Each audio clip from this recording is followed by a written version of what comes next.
Oh, my heart just dropped reading your message. Shocking, tragic accident, and Severide in the hospital are words that no Chicago Fire fan ever wants to see in the same sentence. It's that awful gut punch feeling, the one that makes you grip your phone and say, "No, not him. Not again." You asked me to rewrite the article you heard about, but you actually didn't include the article in your message.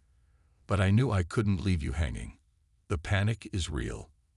When you hear news that terrible, you need answers, and you need to talk to someone who gets it.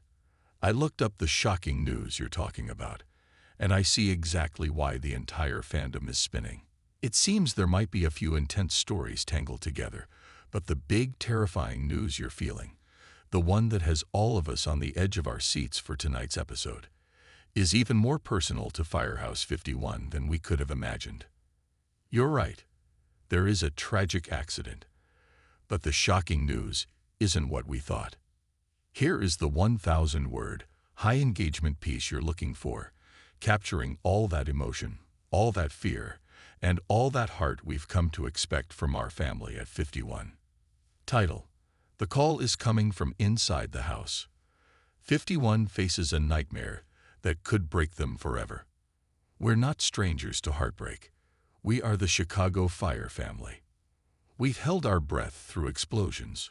We've cried through devastating losses, and we've watched our heroes walk through flames and back. We know the price. We've seen the empty chairs at the table.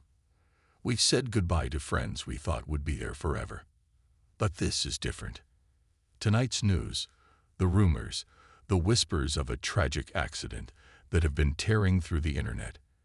It's all true, and it's 1,000 times worse than a simple rumor. For weeks, the promos for tonight's new episode, Mercy, have been haunting us.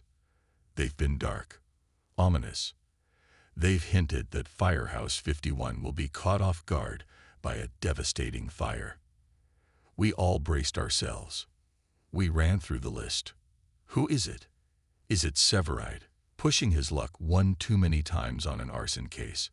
Is it Kid, taking on too much as lieutenant? We heard hospital, and our minds went straight to Kelly Severide.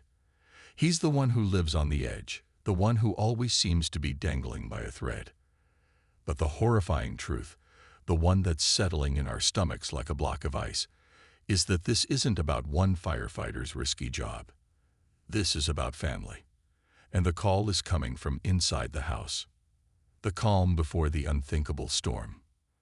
Let's just take a breath and remember where we left off, because it matters. The ground beneath 51 was already shaking. Last week's episode, In the Blood, left us reeling.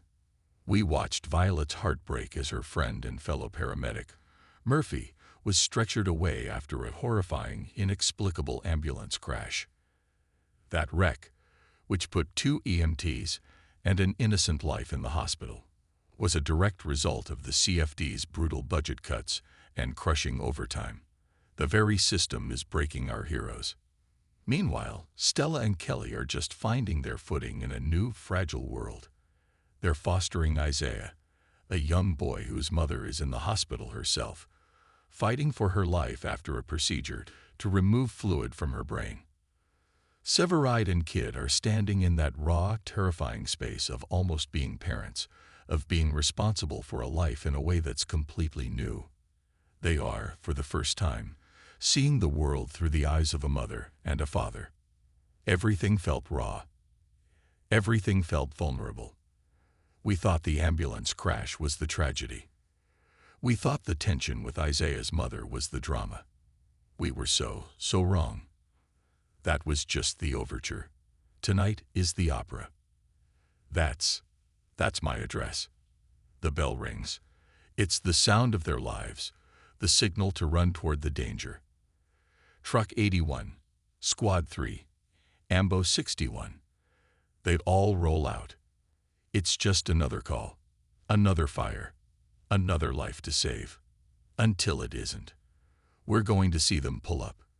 We're going to see the smoke, thick and black, pouring from a familiar-looking 2-story brick house. And then we're going to see the one moment that will define this season, and perhaps the rest of the show. We're going to see the blood drain from Christopher Herman's face. The previews confirm our absolute worst fear. That's not just some random house in some random Chicago neighborhood. That is Herman's house.